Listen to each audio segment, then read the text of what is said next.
Merci d'être venu pour cette 4e séance de ma série de présentations sur la Terre habitable ou inhabitable. C'est le point de vue du planétologue. Alors j'ai intitulé ce cours numéro 4 Où sont tous les autres? Où sont-ils tous?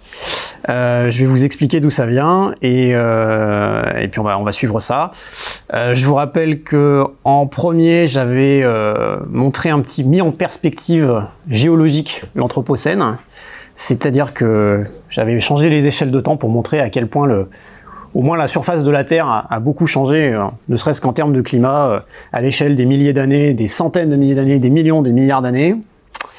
On est allé voir à côté sur les planètes les plus proches, Vénus et Mars, qu'il n'y a pas de solution de repli, en quelque sorte. Les deux sont totalement inhabitables pour des raisons diverses, trop chaudes, trop froides, essentiellement.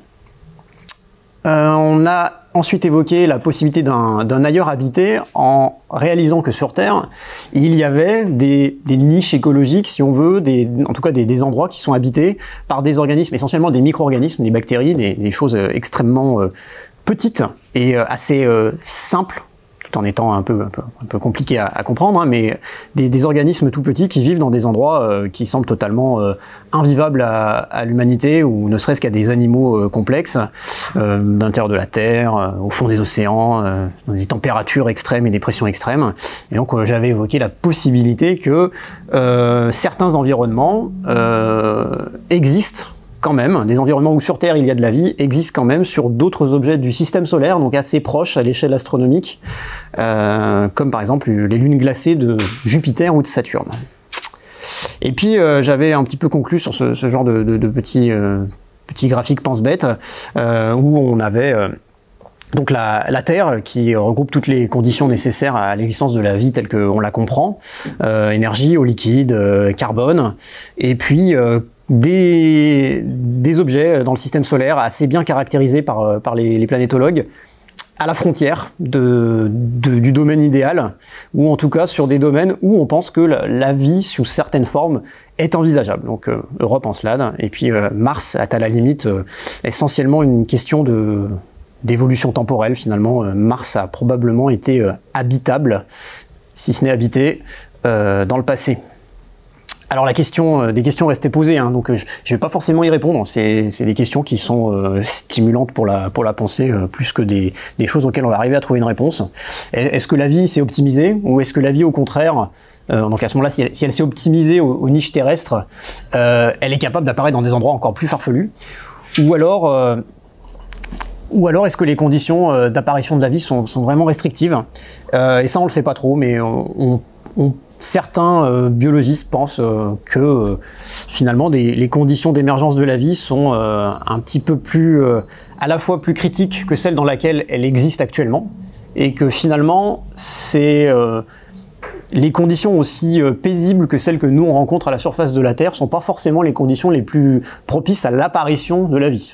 C'est plus dans des choses extrêmement chaudes, avec un bouillonnement énergétique en quelque sorte. Par exemple, les sources hydrothermales au fond des océans seraient plus favorables à l'émergence de la vie que le milieu de surface terrestre actuel. Et c'est à la fois un souci, parce que nous ça nous choque, du coup c'est des environnements qui sont quand même assez restreints, mais en fait c'est des environnements dont l'existence est plus probable sur d'autres objets que finalement une surface bien calme, avec une atmosphère à 15 degrés, un peu d'humidité, mais pas trop, etc. Donc j'en viens sur un autre volet, qui est cette question de la vie ailleurs, mais un ailleurs qui va aller plus loin que ce que l'on connaît du système solaire actuel. Donc je vais poser quelques jalons théoriques dans cette présentation, en défrichant un peu ce qui est envisageable. Je vais vous montrer ce que l'on sait maintenant, et c'est une discipline qui est assez récente, qui n'existait pas quand moi j'étais à l'école, la recherche des planètes extrasolaires, donc des planètes qui sont autour d'autres étoiles. À quoi elles ressemblent, maintenant on arrive à les caractériser, on arrive un petit peu à avoir une idée de ce qui est possible dans notre galaxie au moins, ou dans la proche banlieue terrestre dans notre galaxie. Et puis on va réaliser, après avoir regardé tout ça et essayer d'estimer s'il devrait y avoir de la vie ailleurs, que s'il n'y en a pas, c'est qu'il y a sûrement des choses sur Terre qui ont été particulières, tout simplement ce qu'on appelle contingentes. C'est arrivé, et la probabilité n'était pas forcément très importante. Et donc on va pouvoir questionner l'habitabilité de la Terre. Alors cette question, où sont tous les autres, elle vient d'Enrico Fermi, qui est, il a donné son nom à un type de particule physique, c'est un grand monsieur de la physique, lauréat du prix Nobel entre autres. Il a compris ce que c'était qu'un neutrino, qui est une des particules impliquées dans les réactions nucléaires, et c'est l'architecte de la première pile nucléaire. Il a travaillé sur le projet Manhattan, des choses comme ça. Alors c'est pas forcément des choses qui ont très bonne presse in fine, quoi, mais c'est un monsieur qui a aidé à comprendre la physique nucléaire. Et cette question lui serait venue, où sont-ils tous, en quelque sorte, où sont tous les autres, lors d'une discussion informelle qui est racontée par un certain nombre de physiciens, qui a été racontée dans les années 80, sur une histoire d'OVNI. Alors il paraît que ça part de ce petit cartoon que j'ai repris, publié dans le New Yorker, où on est dans les années 50, c'est la grande mode des OVNI, aux États-Unis notamment, et il y a un petit cartoon qui essaye d'expliquer avec simplement les extraterrestres qui viendraient dans leur soucoupe volante la disparition, paraît-il à cette époque, des poubelles de New York qui devaient être tout simplement volées par les gens du coin. Et donc l'explication la plus simple de cette cartooniste, c'était les extraterrestres viennent piquer les poubelles pour des raisons qui ne tiennent qu'à eux, hein, et ils les ramènent sur leur planète. Donc ils discutent entre physiciens. Oui, c'est vrai qu'on parle d'OVNI, etc. On imagine qu'il y a des extraterrestres qui arrivent, mais est-ce qu'on a raison de faire ça? Et donc, Fermi était très connu pour ses estimations à l'emporte-pièce de tas de problèmes physiques. Et donc, ça revient à un problème physique, quoi. Est-ce qu'il y a des extraterrestres quelque part? Et en discutant avec les collègues très rapidement, ils arrivent à une possibilité, presque qu'avec le nombre d'étoiles dans la galaxie, a priori importante de planètes où il pourrait y avoir du monde. Donc c'est vraiment au doigt mouillé, hein. Et il pose cette question lors du déjeuner, mais ils sont où tous? Parce que si on arrive à une estimation énorme, hein, c'est de l'ordre de milliers, centaines de milliers de planètes où il pourrait y avoir du monde, ils sont pas là, quoi. Donc il pose la question. Alors ça a été connu maintenant c'est connu comme le paradoxe de Fermi, parce que l'univers est immense. Les systèmes stellaires et probablement les planètes, même habitables, sont probablement en nombre gigantesque, en conséquence. Alors si l'univers est infini, du coup les possibilités sont même infinies, hein. Et même avec une très faible probabilité d'apparition d'êtres vivants complexes, il semble raisonnable, et alors c'est là que va être tout le problème, hein. Il semble raisonnable de postuler l'existence de petits hommes verts, comme on disait à l'époque et on peut dire encore, et malgré les grandes distances interstellaires, sachant que l'univers a 13 milliards d'années, on a beau se déplacer lentement, on pourrait imaginer que des extraterrestres un petit peu plus malins que nous auraient dû conquérir la galaxie, peut-être même l'univers. Et on imagine des mondes à la Star Wars où sur chaque planète habitable, il y a des gens qui sont arrivés, ils se sont posés, ils ont colonisé, et puis finalement on devrait déjà être les colonisés d'extraterrestres. Et pourtant, manifestement, ils sont pas là, et non seulement ils sont pas chez nous, mais en plus, ils se manifestent pas. Sauf peut-être avec les soucoupes volantes qui passent dans le ciel, et qui sont probablement plus des élucubrations qu'autre chose. Donc voilà, le paradoxe de Fermi vient de là, c'est cette idée que, bon, astronomiquement, les possibilités doivent être immenses, la vie est a priori un truc qui est pas forcément exceptionnel, c'est ce que l'on appelle un peu le principe de médiocrité, ou c'est un principe un peu copernicien. Si la Terre a rien de particulier, finalement qu'il y ait de la vie dessus ne devrait pas être particulier, et on devrait être en train de discuter avec des extraterrestres. Mais ils sont pas là. Donc on a un souci. Alors un autre personnage de cette problématique, c'est Frank Drake, qui est un astronome, un radioastronome, il est toujours vivant, et au début des années 60, il fragmente le problème en posant ce que l'on appelle l'équation de Drake. Alors c'est pas vraiment une équation, c'est juste une décomposition de la probabilité qu'il y ait du monde qui puisse communiquer avec nous en plusieurs facteurs qui, en se multipliant les uns les autres, arrivent à la réponse finale. Donc il y a le nombre d'étoiles, etc. Donc ça part de... voilà, la réponse, ça va être grand N, c'est le nombre de civilisations extraterrestres détectables. Parce que lui, son idée, c'est de tourner un radiotélescope vers un certain nombre d'étoiles, écouter si jamais quelqu'un nous envoie un signal. Donc il pose ça, en fait, non pas comme une formule qui se veut définitive, mais comme un agenda de travail. On va dire, on va prendre chacun des facteurs de son équation, et ça va être autant de discussions qu'il veut lancer dans un petit atelier où il convie un certain nombre de collègues en 1961. Et ce groupe de personnes lance ce que l'on appelle le SETI, Search for Extraterrestrial Intelligence, donc la recherche de vie extraterrestre intelligente. Ou tout simplement essayer de communiquer avec quelqu'un qui serait là-haut.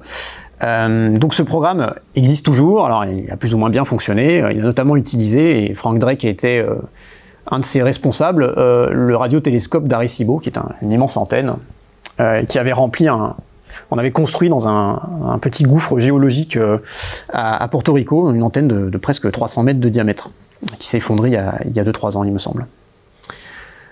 Alors, qu'est-ce qu'il y a dans l'équation de Drake? Je le dis parce que ça pose le problème, en fait. Ça permet de se dire, de caractériser un petit peu, d'affiner la simple question, est-ce qu'il y a quelqu'un d'autre d'intelligent dans la galaxie? Donc on va arriver à une réponse, c'est le nombre de civilisations détectables avec qui on pourrait discuter. Elle part du nombre d'étoiles dans la galaxie. Voilà. Donc je vais vous montrer que ce nombre est immense, déjà pas facile à caractériser, hein. Ensuite, il faut le multiplier par la fraction d'étoiles qui a des planètes. Donc ça, en 1950, c'est totalement inconnu, hein. Alors, on peut supposer que notre système est banal, donc à ce moment-là, toutes les étoiles ont des planètes, mais peut-être que non. Ensuite, sachant qu'une étoile a des planètes autour, quel est le nombre de planètes effectivement habitables dans ce système? Donc on a discuté du système solaire, et on a vu qu'il n'y a que la Terre qui est dans une zone où il fait ni trop chaud ni trop froid. La suivante un peu plus près du Soleil, il fait trop chaud, c'est Vénus. La suivante un petit peu plus loin du Soleil, il fait trop froid, c'est Mars. Donc la zone est délicate, c'est vraiment une zone assez fine. Donc la question est posée, quand il y a des planètes, quelle est la chance qu'il y ait finalement un certain nombre de planètes habitables? Ensuite, une fois que les planètes sont habitables, il faut multiplier ça par la réalisation ou non de la vie sur cette planète. Donc il y a une fraction de planètes habitables effectivement habitées. Donc c'est le nombre suivant, f avec un petit l, c'est pour life. Ensuite vous avez la fraction de planètes où, sachant que la vie est apparue, elle va arriver jusqu'à un niveau où on peut la qualifier d'intelligente pour le problème en question. Alors le problème en question, c'est communiquer par radio à grande distance avec cette civilisation-là. Donc c'est extrêmement restrictif. Une civilisation intelligente est une civilisation qui est capable de faire des radiotélescopes, en quelque sorte. Donc c'est déjà un niveau de développement assez poussé, mais bon, c'est le truc. Ici, donc c'était fractionné en deux parties, en quelque sorte. Il y a la civilisation intelligente qui est capable de communiquer, et puis il y a celle qui effectivement le fait. Nous, on est capable de communiquer. On pourrait diriger un radiotélescope vers une étoile précise où il y aurait des planètes autour.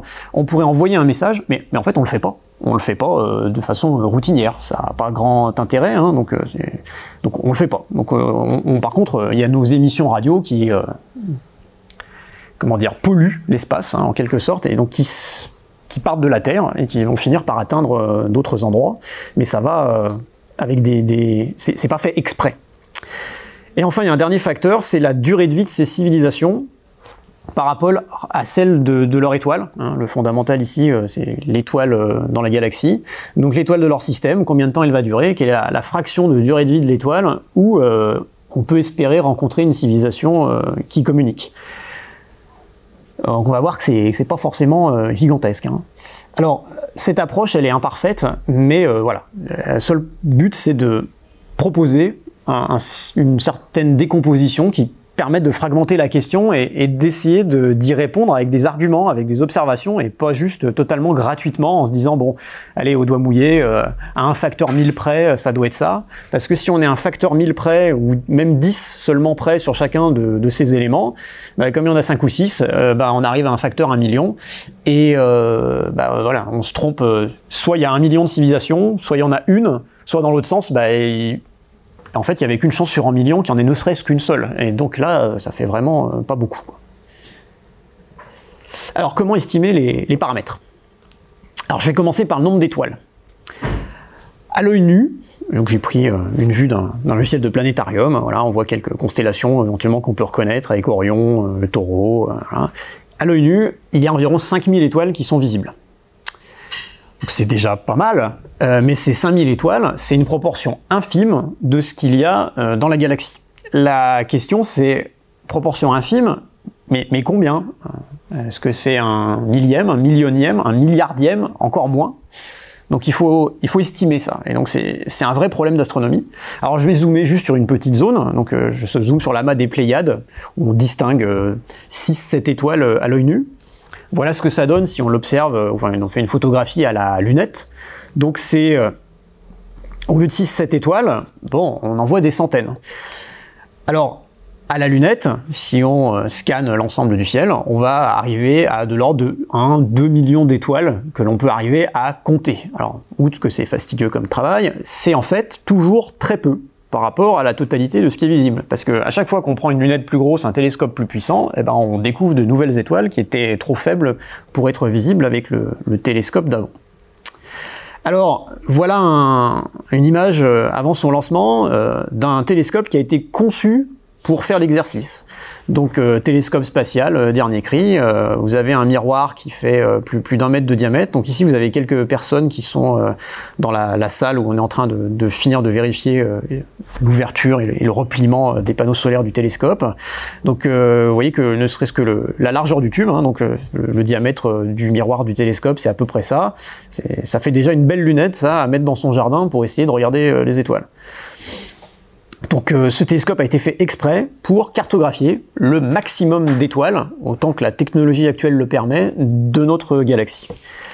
Alors c'est le télescope Gaia, c'est un télescope de l'Agence spatiale européenne, il y a le petit logo au fond derrière. Il a été mis en service en 2014 il me semble, et il fonctionne.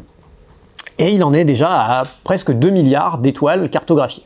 Donc 2 milliards, c'est monstrueux, on a encore gagné un facteur 1000 par rapport à ce qu'arrivent à faire des lunettes ou des petits télescopes au sol.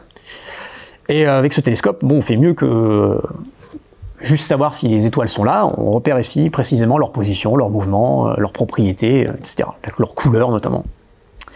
Et ça permet de construire, alors ça c'est des résultats d'une mission précédente qui avait fait le travail sur moins d'étoiles, mais ça change pas vraiment quand on vérifie avec le dernier télescope. La distribution des étoiles à proximité de la Terre, voilà ce que ça donne.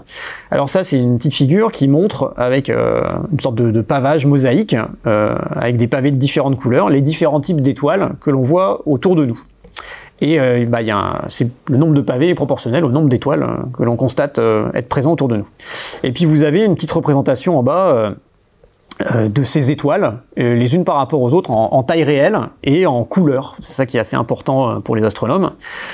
Notre Soleil ici, c'est une petite étoile jaune de type G. Alors peu importe les lettres qui ont été données, il y a une raison historique à ces lettres qui ont rien d'évident ici. Donc le Soleil, c'est une petite étoile jaune, alors jaune blanche, hein, de type G. Et alors le type G, si je regarde sur ma mosaïque de pavage, c'est dans les 8% des étoiles qui nous entourent.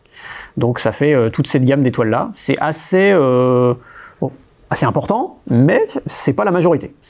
La majorité des étoiles, elles sont plus petites. Donc ces étoiles de type ici K et le type M. Et c'est ce qu'on appelle les naines rouges. Donc, tout simplement parce qu'elles sont plus petites et plus rouges que le Soleil, parce qu'elles sont plus froides. Et c'est des étoiles qui, comme elles sont plus petites, il peut y en avoir beaucoup plus pour la même quantité de matière. S'il y a 10 fois moins de masse dans une étoile, vous pouvez en faire 10, là vous pouviez en faire qu'une seule, avec la masse d'origine, mettons la masse du Soleil.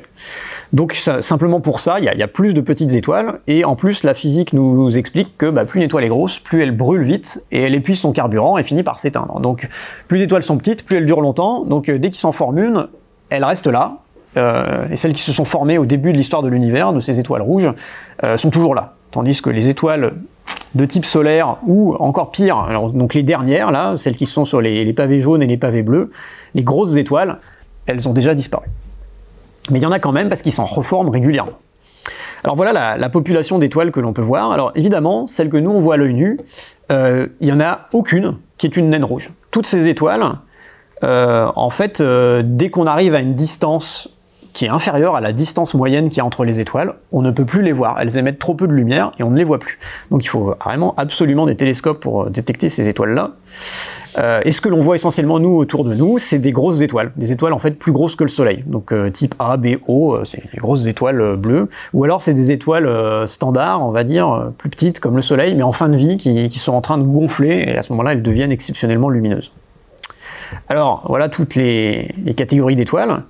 Alors, par contre, autant les étoiles bleues et très lumineuses sont rares, autant elles sont utiles parce qu'on les voit quand même de très très loin. Et donc on peut s'en servir comme jalon, comme marqueur, et en repérant la population de grosses étoiles très brillantes, et en extrapolant, en se disant que c'est partout pareil comme à côté de chez nous, eh ben, on peut avoir une idée de la quantité de petites étoiles partout dans la galaxie.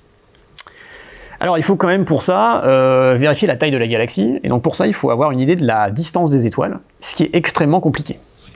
Alors cependant, on utilise un principe qui est assez simple, et donc chacun peut faire l'exercice. Si vous tenez votre pouce tendu devant vous comme ça, et que d'abord vous visez votre pouce avec le pouce à un point en arrière-plan uniquement en regardant avec l'œil gauche. Donc si vous faites comme ceci, et que vous passez ensuite à l'œil droit, ben vous avez l'impression que votre pouce se déplace vers la gauche en basculant sur l'œil droit. Donc on appelle ce phénomène la parallaxe, et c'est ce qu'utilisent nos yeux et notre cerveau pour estimer, sans que nous on s'en rende compte, le cerveau fait le travail tout seul, il fait le petit calcul en quelque sorte, pour estimer la distance des objets. Donc ça marche, étant donné l'écartement de nos yeux, ça marche jusqu'à une centaine de mètres, on arrive assez bien à se dire, bon, ceci est 2 fois plus proche que cela. Ça marche beaucoup moins bien quand on arrive à l'échelle du kilomètre, et évidemment avec des étoiles, qui sont à des milliards de kilomètres, eh bien, on ne fait plus la différence. Par contre, on va utiliser la même technique. Alors au lieu d'utiliser un œil gauche et un œil droit, on utilise le fait que, alors j'ai refait une figure qui reprend le même schéma. Donc vous avez le pouce qui semble se décaler par rapport à l'arrière-plan. Et ici, le pouce est remplacé par une étoile qui est relativement proche et qui semble se décaler par rapport à des objets extrêmement lointains dans l'univers. Donc j'ai mis des petites étoiles blanches. Et donc on a cette étoile orange. Et ce qui va être l'œil gauche et l'œil droit, c'est la Terre, mais à différentes positions autour du Soleil. J'ai mis au mois de mars ou au mois de septembre, donc c'est 2 moments diamétralement opposés dans l'année, sur la course de la Terre autour du Soleil. En mars, elle est d'un côté, et puis en septembre, elle est de l'autre côté, la Terre. Et donc si on regarde une étoile qui est relativement proche de nous, ce mouvement, il est assez important, donc c'est un sacré écartement des yeux quand même, puisque ça fait 2 fois 150 millions de kilomètres. On a un mouvement apparent qui se voit, l'étoile orange ici se décale par rapport aux objets qui sont extrêmement lointains dans l'univers et qu'on ne voit pas bouger. Donc heureusement d'ailleurs, il y en a, et ça permet de caler les choses. Donc on fait ça, et on regarde de combien bougent les étoiles. Et ensuite, on fait simplement de la trigonométrie, donc on utilise les relations qu'il y a dans les triangles, donc c'est des éléments de collège, on va dire. On a un triangle rectangle, en quelque sorte, et puis là, un côté ici vertical qui fait 150 millions de kilomètres, c'est la distance entre la Terre et le Soleil, et on regarde, quand la Terre se déplace de cette distance, quel est le petit angle qui correspond à celui-là, ce qu'on appelle l'angle... Oui, bah c'est l'angle principal ici quand on caractérise ça, de ce triangle rectangle. Et donc on a un côté de base qui est la distance entre l'étoile que l'on observe et le Soleil et la Terre. Et donc par définition, quand cet angle ici est extrêmement petit, donc c'est pas des angles qu'on va mesurer en degrés, on les mesure en fractions de degrés. Donc le degré on le fractionne en 60 minutes, c'est comme ça qu'on fait, comme on fractionne une heure, et les minutes on les fractionne en 60 secondes. Et le mouvement type d'une étoile, c'est de l'ordre de la seconde. Donc c'est vraiment des mouvements qui sont minuscules, donc il faut bien sûr un télescope pour les détecter, et donc ça n'a pas été détecté avant la fin du 19e siècle, ces choses-là. Et par définition, quand le mouvement implique un angle d'une seconde d'arc, donc c'est 1/3600e de degré, c'est tout petit, la distance de l'étoile est à ce que l'on appelle un parsec. Donc c'est une unité qu'on définit comme ça par la façon qu'on a d'observer. Et le parsec, il se trouve que si on fait le rapport des distances, là on a notre ligne qui fait 150 millions de kilomètres et qu'on connaît bien, notre côté opposé à l'angle, et bien le côté adjacent à l'angle, il fait 30 000 milliards de kilomètres. Donc ça, c'est l'unité de mesure des distances entre les étoiles. Le parsec vaut 30 000 milliards de kilomètres. C'est du même ordre de grandeur que ce que l'on appelle l'année-lumière, la distance que parcourt la lumière en une année. Alors c'est du même ordre de grandeur, mais en fait un parsec ça fait dans les 3 années-lumière. Et l'étoile la plus proche, elle se trouve à 1, quelque chose parsec, à peu près 4 années-lumière. Donc vraiment c'est la bonne unité. Entre chaque étoile, typiquement, il y a un parsec, et donc ça fait des distances qui sont déjà phénoménales. Donc si vous avez une étoile qui a un mouvement dans le ciel 2 fois moindre, vous pouvez faire l'exercice avec le pouce, vous le mettez 2 fois plus près ou 2 fois plus loin. S'il est 2 fois plus près, en passant de l'œil gauche à l'œil droit, il se décale d'une manière apparente d'un mouvement 2 fois plus important. Donc quelque chose qui est 2 fois plus loin va avoir un mouvement de seulement une demi-seconde d'arc, et à ce moment-là on dit qu'il est à 2 parsecs. Et puis on fait le travail, hein, c'est proportionnel en fait. Et donc vous avez ça, comme ça, la possibilité de mesurer la distance des étoiles. Alors c'est une première chose qui est faisable, jusqu'à une certaine distance où en fait le mouvement devient trop petit. Heureusement, il y a des relations qui ont été découvertes, notamment une par Henrietta Leavitt, alors c'est quelque chose qui a déjà plus de 100 ans. Il y a une relation pour un certain type d'étoiles. Il y a des étoiles qui ont la bonne idée d'avoir une variation de luminosité périodique. Alors les mécanismes physiques, je vous les épargne. Et la période de variation, donc ça met un certain nombre de jours à monter en luminosité, puis à redescendre, et puis ça recommence. Elle est liée de façon fixe à la luminosité réelle de l'étoile, la luminosité absolue si on se tenait à une certaine distance connue de l'étoile. Et nous, il ne nous reste plus qu'à regarder ces types d'étoiles, voir leur période de variation et mesurer la quantité de lumière qu'on reçoit effectivement. Avec la relation de la période de variation face à leur luminosité absolue, on connaît la lumière qu'elles émettent. Et sachant celle que l'on reçoit, on en déduit la distance sur laquelle cette lumière s'est diluée. Et ça permet aussi d'avoir des bornes de mesure comme ça de la distance dans la galaxie. Et donc si on fait ça, avec les grosses étoiles variables, on construit une carte qui ressemble au nuage de points verts qui est représenté sur cette figure. Donc ça c'est une des dernières cartes qui a été publiée en 2019 sur ces étoiles, les étoiles variables qui ont la bonne idée d'être très lumineuses également. Donc on les voit jusqu'à très très loin, et donc vous voyez qu'il y a toute une quantité de points verts que l'on a placés par rapport au Soleil. Et dessous, ce que les auteurs ont schématisé, c'est ce que l'on pense être la forme de la galaxie. Et alors, vous voyez que c'est ce que l'on présente toujours, que notre galaxie, c'est une spirale avec des grands bras bien définis. En fait, on le voit très très mal depuis la Terre, parce qu'il faut le reconstruire en déterminant les distances des étoiles. Et donc on voit quand même un certain nombre de points ici de mesure, où les étoiles sont un petit peu concentrées sur un certain nombre de bras spiraux, mais c'est quand même pas très très net. Alors il y a d'autres méthodes qui permettent de cartographier la galaxie, par exemple de repérer des nuages de gaz, avec des radiotélescopes, qui concordent plus ou moins. Et bref, en ayant cela, on a à peu près la forme de la galaxie, le nombre d'étoiles très lumineuses, et sachant dans la proche banlieue de la Terre l'ensemble des populations d'étoiles, en gros, à distance, on voit dépasser que les plus grands, mais on sait qu'il y a des plus petits dans la foule. Et donc, on extrapole et on affecte le nombre de personnes attendues dans la foule au loin, sachant le nombre de grandes têtes qui dépassent. Le résultat, c'est 100 à 1000, alors il y a déjà qu'il y a un facteur 10, milliards d'étoiles. Juste dans notre galaxie. Donc en chiffres, je l'ai écrit dessous, parce que ça fait un certain nombre de zéros, donc ça fait du bien de les voir écrits. Donc entre 100 et 1000 milliards d'étoiles dans notre galaxie. Et donc c'est un raisonnement qui est connu en fait depuis assez longtemps. Déjà dans les années 50, on approchait un petit peu cette estimation-là. Donc c'est ce qui perturbait Fermi et ses collègues. C'est voilà, il y a un nombre d'étoiles qui semble gigantesque. 1000 milliards, c'est énorme. Pourquoi il n'y aurait pas là-dedans au moins quelques civilisations intelligentes? Et puis, dans les années 50, on avait compris, depuis une vingtaine, trentaine d'années, selon le consensus, que au-delà de notre galaxie, il y en a d'autres. Et il y en a vraiment beaucoup. Donc c'est des choses que jusque dans les années 1920, donc il y a un siècle, on appelait des nébuleuses. Donc dans les télescopes, ça fait des taches où on ne voit pas d'étoiles individuelles. Donc si j'ai mis quelques photographies que j'ai pu faire avec un télescope amateur, qui fait une vingtaine de centimètres de diamètre, avec la grande nébuleuse d'Andromède, qui est en fait la galaxie d'Andromède, la nébuleuse du tourbillon, qui est la galaxie du tourbillon, et puis la galaxie dite du sombrero, parce qu'elle y ressemble un petit peu vue par la tranche. Et donc toutes ces nébuleuses que les anciens, jusqu'à la fin du 19e siècle, vous voyez comme des taches dans leurs optiques d'observation, sont en fait d'autres galaxies.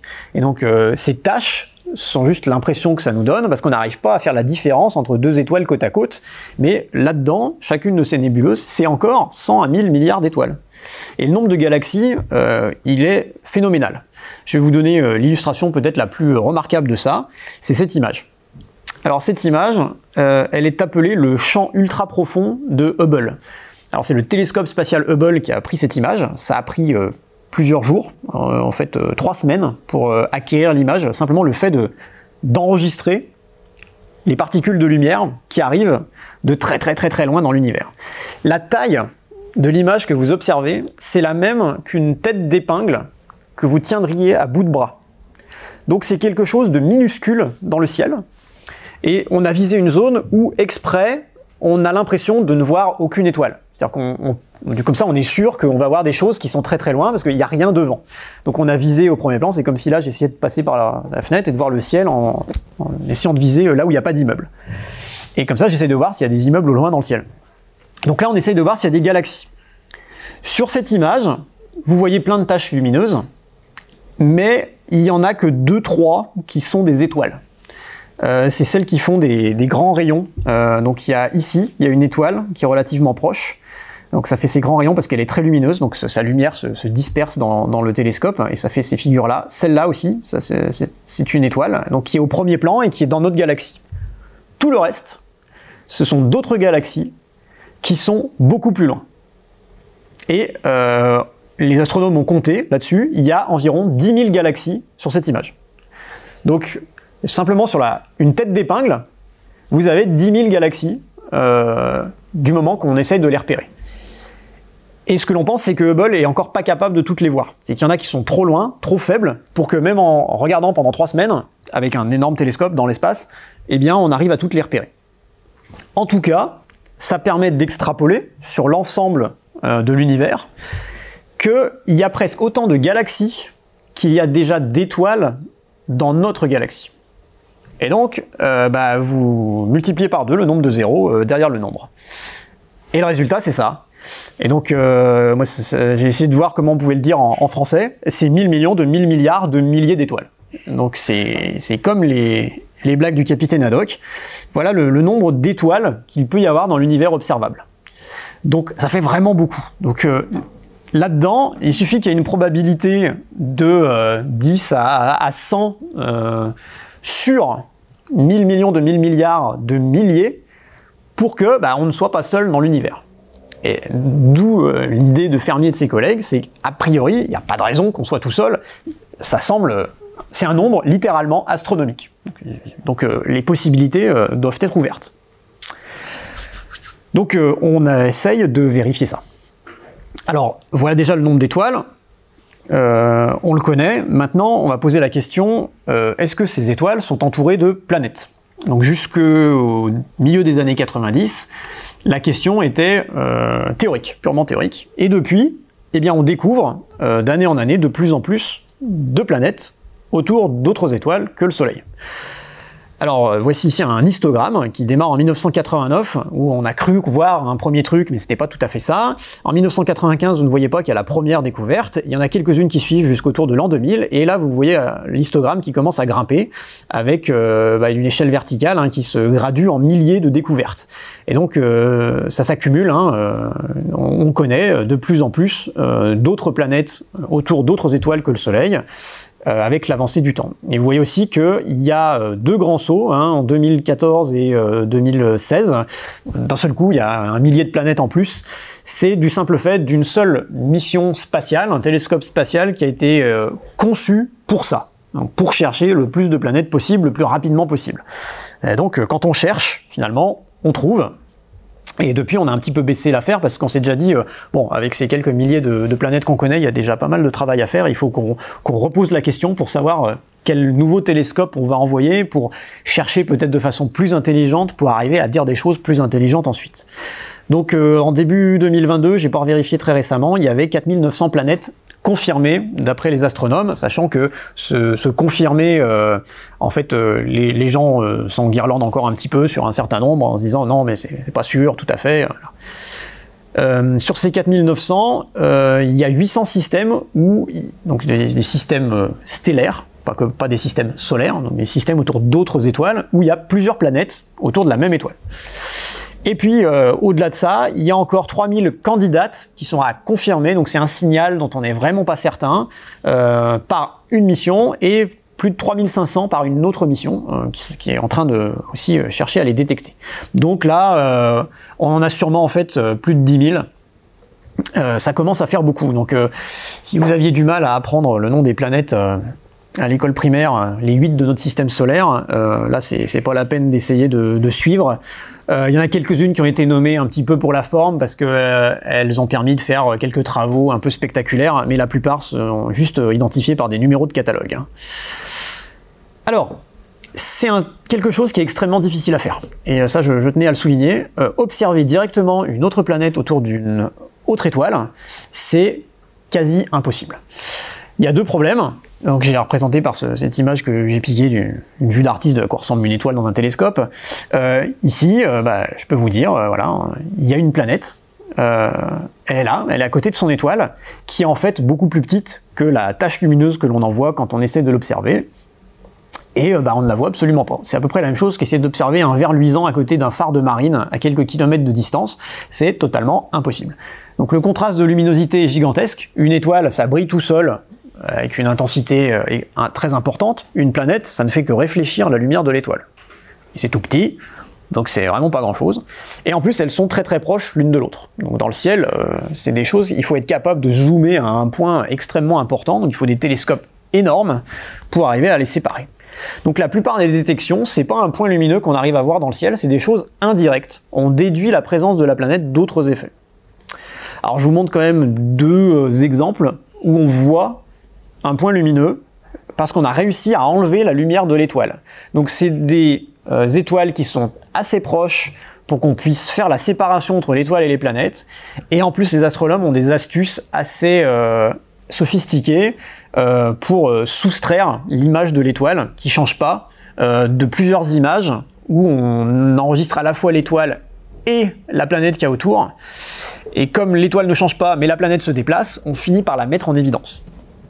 Alors la première, c'est autour de l'étoile Beta Pictoris, ce qui veut dire que c'est Beta, la deuxième étoile la plus brillante.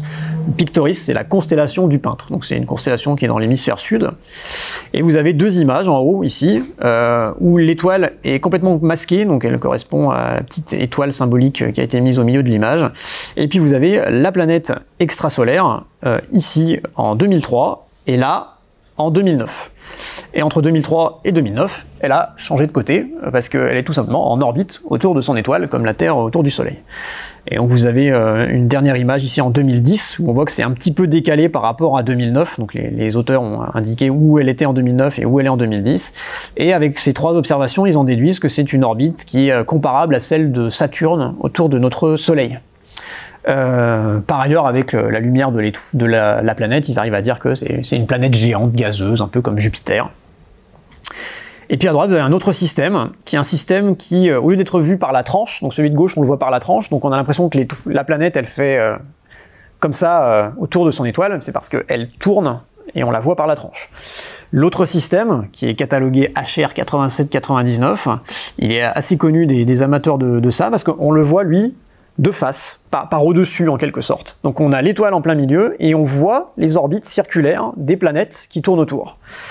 Et je ne peux pas vous montrer d'animation, mais il existe des animations qui ont été faites sur une observation de plus d'une dizaine d'années, où on voit les planètes, donc qui sont marquées ici, petit b, petit c, petit d et petit e, qui tournent autour de leur étoile. C'est assez spectaculaire de voir comme ça, ces points qui tournent, comme si nous on pouvait regarder notre système solaire de l'extérieur.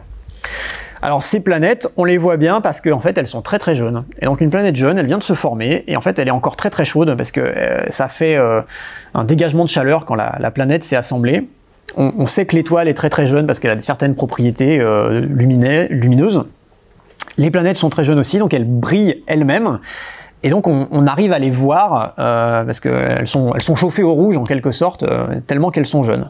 C'est des planètes qui sont un petit peu comme Jupiter, donc c'est toutes des planètes géantes autour de ce système, et on n'arrive pas à voir en fait la lumière qui rebondirait d'une étoile sur une planète qui ressemble à la Terre. Ça, c'est totalement hors de portée pour l'instant. Alors par contre, on a des moyens de détecter de façon indirecte. Alors, la première façon historique de faire a été celle qui est représentée par ce schéma qui explique la méthode, qui était publié dans un numéro de La Recherche il y a maintenant 6-7 ans. Ce qu'on fait, c'est que l'on observe l'étoile, et cette étoile, en voyant sa luminosité et la couleur de l'étoile changeait extrêmement légèrement, et on en déduit que l'étoile tantôt se rapproche de nous, alors pour vous, ça, tantôt s'éloigne. Et il y a des oscillations comme ça qu'on arrive à mettre en évidence. Comment est-ce qu'on fait? On utilise avec la lumière et son changement de couleur selon ce mouvement le même principe qui se manifeste avec le son quand un objet se rapproche ou s'éloigne de nous. On l'entend très bien quand on entend passer une sirène de pompiers par exemple. Quand elle se rapproche, la tonalité est plus aiguë et quand elle s'éloigne, elle est plus grave. C'est aussi ce qui fait que finalement le bruit d'un objet qui passe, ça fait nion et ça fait pas non. C'est cet effet-là, c'est plus aigu quand ça s'approche et c'est plus grave quand ça s'éloigne. En lumière, ça se traduit par c'est plus bleu quand l'étoile s'approche, c'est plus rouge quand elle s'éloigne. Par contre, c'est extrêmement faible la variation. Donc il faut des spectroscopes, c'est pareil, qui sont capables de savoir la couleur exacte d'un objet, qui sont extrêmement sensibles. Et donc on arrive à voir que l'étoile se déplace. Et si l'étoile se déplace, c'est pourquoi? C'est parce qu'elle est accrochée gravitationnellement à une planète qui lui tourne autour.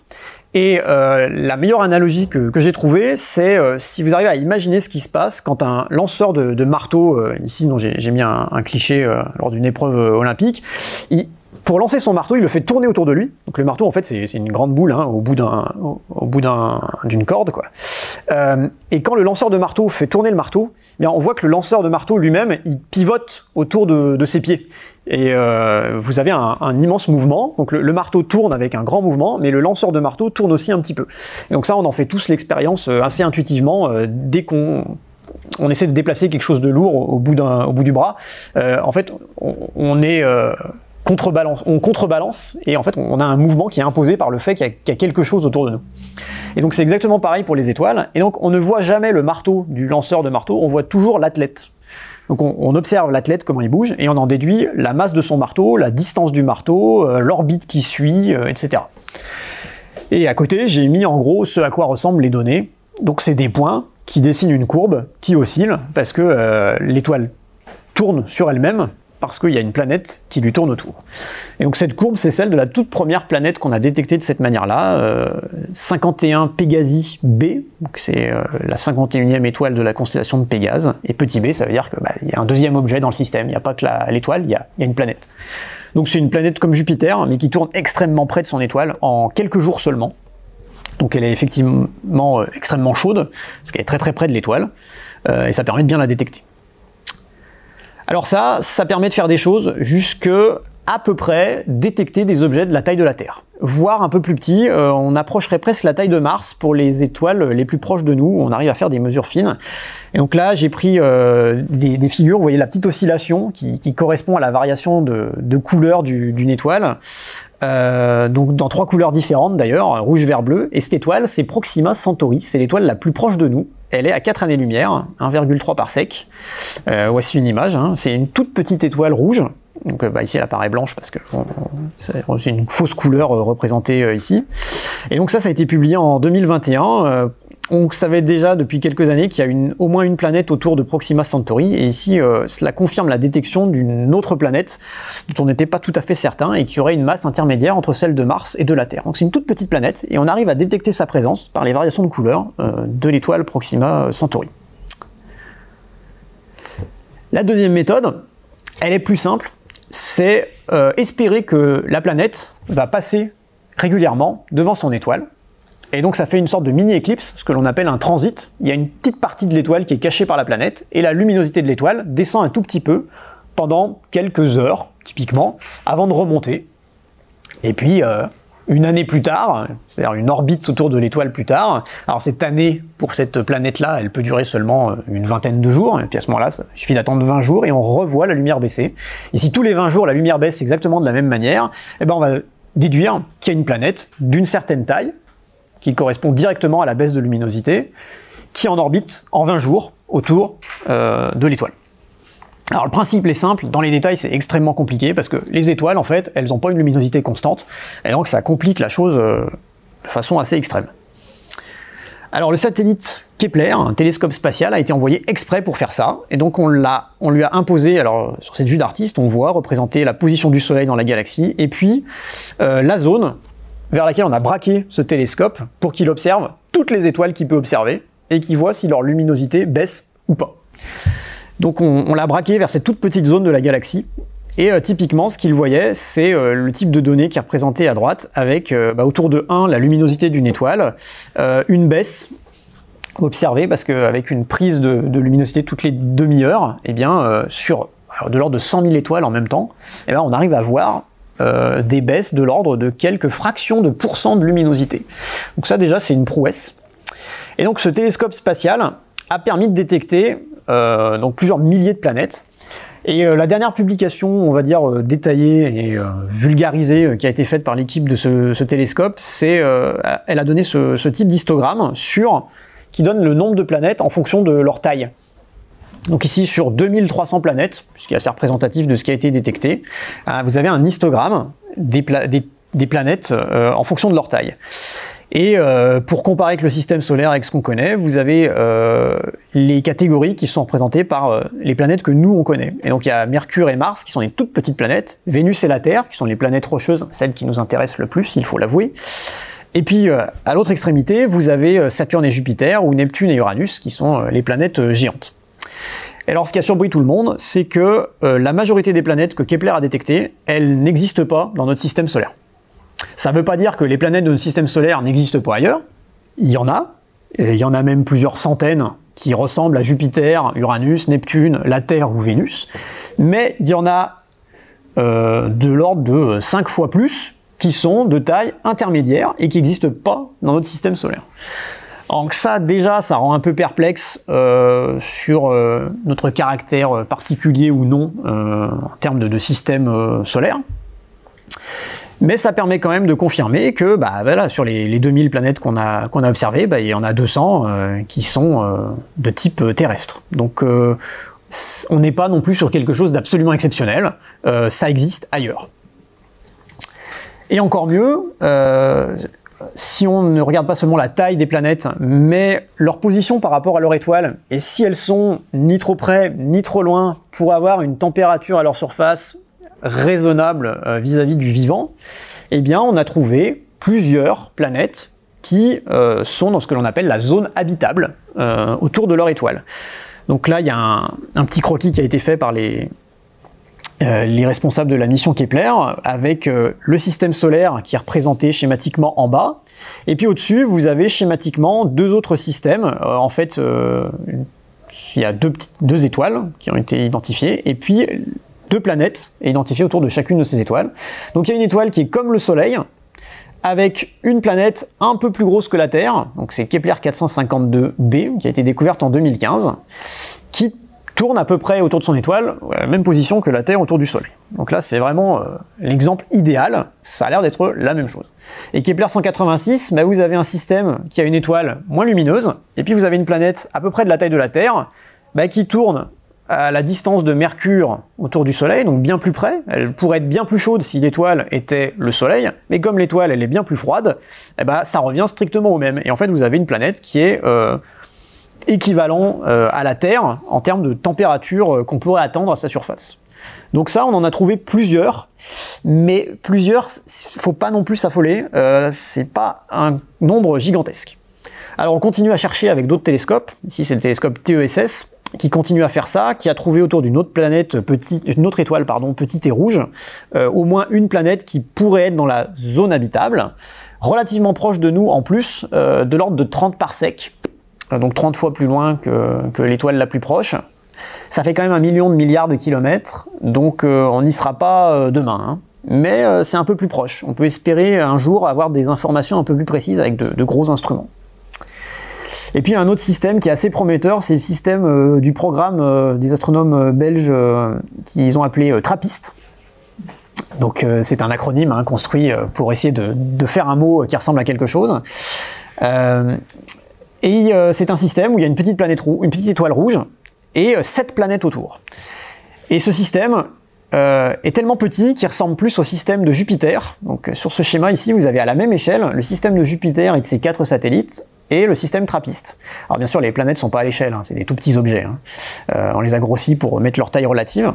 Et c'est quelque chose qui vous avez dessous le système solaire, mais qui a été réduit 25 fois. Donc en fait, le système trappiste, il tiendrait très largement à l'intérieur de l'orbite de Mercure, mais comme l'étoile est assez froide, eh bien, elle chauffe assez peu ces planètes.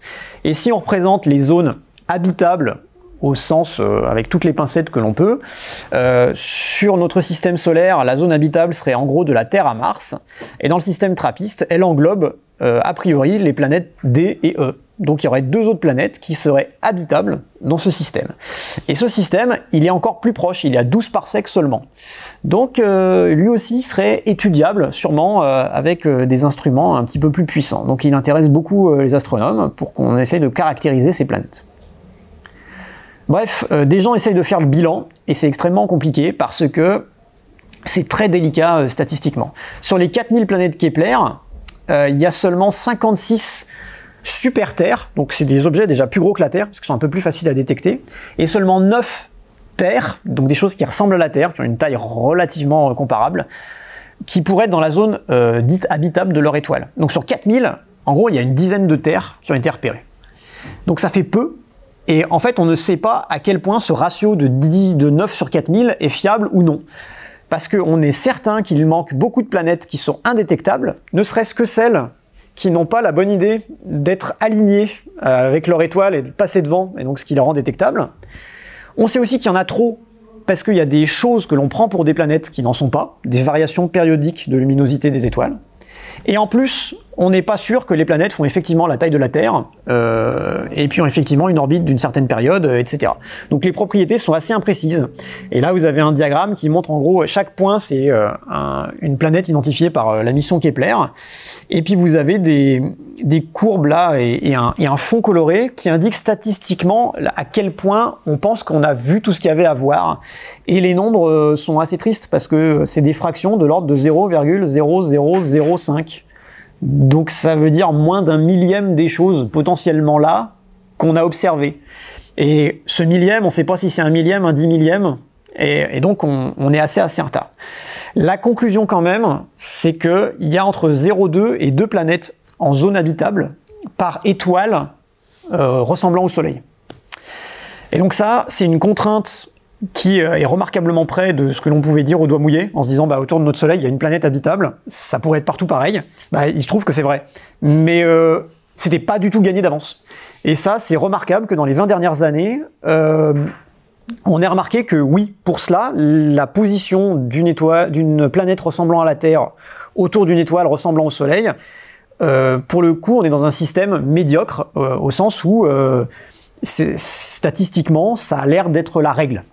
Il y a à peu près une étoile, une planète habitable par étoile ressemblant au Soleil. Donc il y aurait le même nombre de planètes habitables que d'étoiles. Alors la barre d'erreur est encore assez grande, hein, vous avez un facteur 10 dans les deux sens, donc peut-être qu'on se trompe, mais au moins, voilà, on a un peu borné les choses sur ce sujet-là. Et j'espère que je ne vais pas trop vous frustrer, mais c'est à peu près la seule chose sur laquelle on a réussi à borner les paramètres de cette grande équation. Donc c'est aussi pour ça que j'y ai passé du temps. C'est que, voilà, on a de l'ordre de 60 millions d'étoiles ressemblant au Soleil, donc le nombre qu'on peut prendre, c'est celui-là, et la fraction qui a une planète ressemblant à la Terre et potentiellement habitable, c'est de l'ordre de 1. Donc voilà. Il va rester tout le reste. Donc la fraction de planètes effectivement habitée, dans celle habitée, celle où s'est développée une civilisation intelligente et capable de communiquer. Alors déjà, on va simplifier l'affaire. On va dire que une civilisation intelligente, on va la définir comme celle capable de communiquer. Comme ça, il n'y a plus qu'un fracteur à trouver. C'est en gros la probabilité de passer à, bon, il y a des bactéries, à, on arrive à une civilisation capable de communiquer avec radiotélescope. Et en fait, c'est là-dedans que vont se cacher les plus grosses inconnues.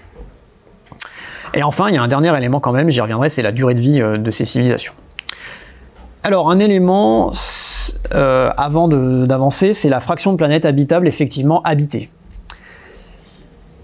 Il y a une école de pensée à laquelle je m'attache, qui est que c'est probablement assez élevé. C'est-à-dire que, étant donné la probable existence de conditions type source hydrothermale au fond d'un océan dans notre système solaire, et le fait que l'on pense de plus en plus que c'est les conditions les plus favorables à l'émergence de la vie, c'est probablement assez élevé, la probabilité d'apparition de la vie sur quelque chose d'habitable. Par contre, ça reste totalement inconnu. Donc là, c'est une estimation au doigt mouillé, et vous parlez à différentes personnes de différentes écoles de pensée, on va dire, et vous allez avoir des réponses assez différentes. Moi, je vais considérer que c'est proche de 1. Et ça permet en fait de mieux questionner les autres éléments.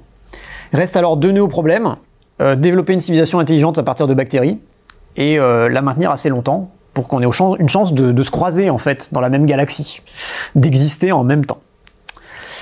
Alors, je passe rapidement sur l'histoire de la vie sur Terre pour montrer à quel point on pourrait essayer de calibrer la chose simplement en décidant qu'on est dans une position médiocre, moyenne, et que, a priori, pas de raison que ce soit passé ailleurs autrement que sur notre planète. Alors sur l'histoire de la vie sur Terre, la Terre a 4,5 milliards d'années, et là j'ai mis les grands noms des grandes périodes géologiques. En gros, on peut même simplifier, hein, il y a le précambrien, c'est les 4 premiers milliards d'années, et les 500 derniers millions, c'est ce que l'on appelle le phanérozoïque, ce qui veut dire la période où la vie est visible, c'est-à-dire il y a des fossiles dans les roches, on les voit, ils sont macroscopiques, il y a des animaux, des plantes, et ça fait qu'un dixième de l'histoire de la Terre.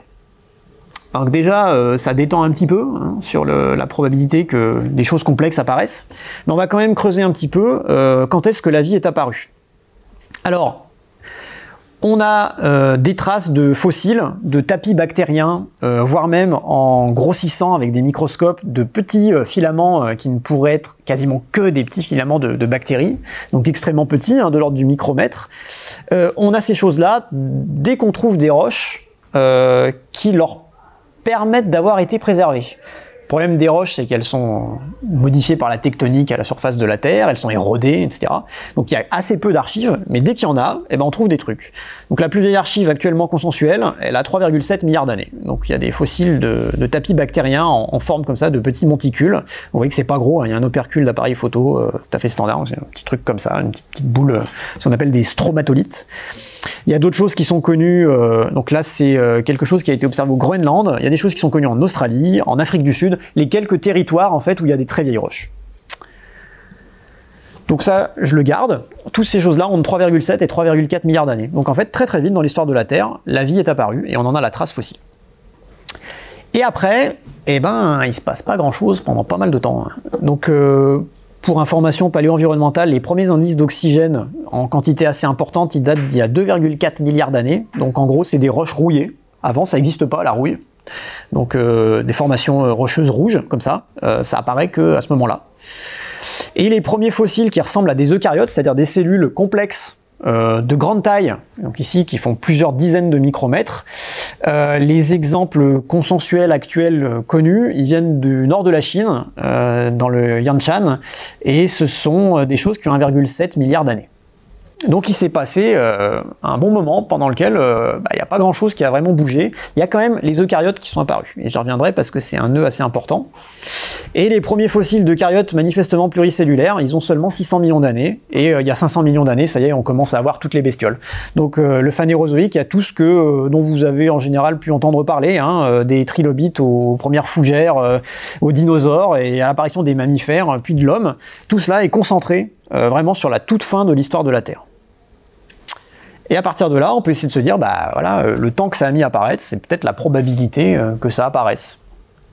Et si on prend ça, donc l'émergence de la vie, elle est très rapide. Dès qu'on peut en voir un indice, eh ben cet indice existe. Donc, a priori, ça renforce aussi cette idée que la vie, c'est sûrement quelque chose de facile à faire.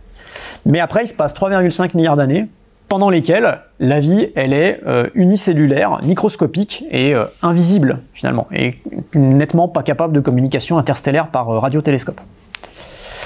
Et puis ensuite, il y a 500 millions d'années où la vie est macroscopique et émerge. Et c'est seulement un dixième de l'histoire de la Terre. Donc c'est un dixième de l'histoire de la Terre, ne serait-ce que pour avoir des bestioles visibles à nos yeux qui se promènent à la surface de leur planète. Donc vous voyez qu'il y a manifestement une très forte contrainte. Et vu que le temps est très très long pendant lequel il se passe rien de très intéressant vis-à-vis de notre problématique, eh bien on peut se demander si là il n'y a pas un événement qui est totalement dû au hasard et qui ne va pas forcément se reproduire ailleurs. Donc nous, on fait de la communication radio, en gros on s'envoie des choses en mondo-vision ou mondo-radio depuis seulement un petit siècle. Ça fait 25 milliardièmes de l'histoire de la Terre, ou de la vie sur Terre, c'est quasiment la même chose. Donc à partir de là, ça nous donne peut-être la probabilité. Ça fait si la Terre est représentative, donc j'ai décomposé les probabilités, mais je passe rapidement. En gros, sachant qu'il y a de la vie qui est apparue sur une planète, il y a une chance sur 40 millions qu'en 4 milliards d'années arrive une forme de vie capable de communication interstellaire. Donc ça fait pas beaucoup, mais je rappelle que les 40 millions, il faut les mettre en face des 60 milliards d'étoiles. Alors, après, il y a des étoiles qui sont différentes du Soleil, plus âgées, donc existent peut-être depuis plus longtemps. Alors, j'ai manifestement mis le bilan après, ou alors j'ai sauté mon... Ouais, j'ai sauté mon truc. Alors, on estime que dans 500 millions d'années, à peu près, peut-être 1 milliard, le Soleil va gonfler, devenir plus lumineux. Donc c'est très progressif, hein, mais il y a un moment où on va atteindre le point de bascule où la Terre va se transformer en Vénus. Donc ça va devenir beaucoup trop chaud, invivable. Les océans vont se mettre à chauffer de plus en plus, ils vont bouillir, s'évaporer, et ça sera totalement invivable. Donc on est dans une fenêtre de tir assez réduite finalement, dans autant de temps qu'il en a fallu pour que la vie complexe, les animaux développent la communication interstellaire, eh bien il nous reste pas plus que le temps qui est déjà passé, hein. Donc c'est assez contraignant, c'est la première voiture balai. Et la deuxième voiture balai, c'est l'effondrement autogénéré de la civilisation intelligente, de son propre fait. Donc on peut discuter du terme intelligent, bien sûr. Donc il y a quelques menaces existentielles qui ont été repérées depuis longtemps, hein. L'arsenal nucléaire a été dans les discussions de l'époque de Fermi, évidemment, puisqu'ils avaient contribué à son émergence. L'épuisement des ressources est maintenant une problématique assez nettement identifiée, et la déstabilisation du climat et des écosystèmes aussi. J'ai mis les barres là de couleurs qui indiquent les risques sur différentes catégories de choses qui sont absolument nécessaires à la persistance de notre civilisation, en fonction de l'augmentation de température globale de la Terre, selon différents scénarios, hein. Il y a moyen que ce soit un petit peu délicat, que notre civilisation dure un peu plus longtemps que le temps qu'elle a déjà duré. Alors, nonobstant tout ça, ce qu'on arrive à déterminer, c'est que si la Terre est représentative, il doit y avoir de l'ordre de 1000 civilisations extraterrestres dans la galaxie, avec lesquelles on peut communiquer. Alors, si elles sont réparties aléatoirement, c'est-à-dire que la plus proche, elle est quand même à 1000 parsecs, hein, donc on n'y est pas demain, et c'est nettement pas les étoiles les plus proches. Il faut déjà rechercher parmi des millions d'étoiles pour arriver à la trouver. Mais c'est énorme quand même. Donc, si on a surestimé de 10 fois 3 des paramètres, ça y est, c'est plus 1000, c'est seulement une, et à ce moment-là, c'est nous, et donc il n'y a personne avec qui discuter. Alors, il y a des arguments contre et il y a des arguments pour le fait qu'on est quand même seul, et a priori, si on est quand même seul, parce que là, on ne voit personne qui essaye de communiquer avec nous, on a cherché, hein, alors on n'est peut-être pas capable de les voir, mais si on est quand même seul, c'est qu'on s'est trompé dans une estimation. Et la plus probable, c'est la contingence extrême de l'histoire du vivant sur Terre. C'est-à-dire dans cette frise chronologique, ici, là, l'apparition de la vie complexe, ou l'apparition d'une vie qui est consciente d'elle-même et puis capable de construire des radiotélescopes, c'est vraiment des événements à la probabilité extrêmement faible. Et on est plus sur cette ligne de pensée-là, actuellement. C'est que... il y a pas mal d'éléments entre la bactérie et nous qui sont extrêmement compliqués à franchir et extrêmement improbables. Et donc on est obligé de se regarder non plus comme une planète médiocre au sens qu'elle est habitable, ni même au sens qu'elle est habitée par des formes extrêmement simples, mais là on est plus du tout dans une position médiocre pour ce qui est de notre existence. Là il y a vraiment quelque chose de très particulier, et alors ça peut choquer les gens de se dire, bah en fait on est spéciaux, mais on n'est pas du tout spéciaux parce qu'on le mérite, on est juste spéciaux parce qu'on est là.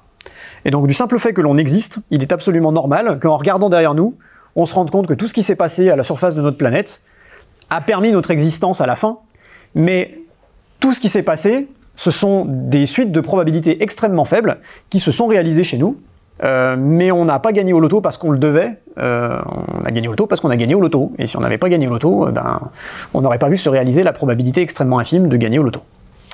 Donc je vais m'arrêter là parce que j'ai emplafonné mon temps de quelques minutes,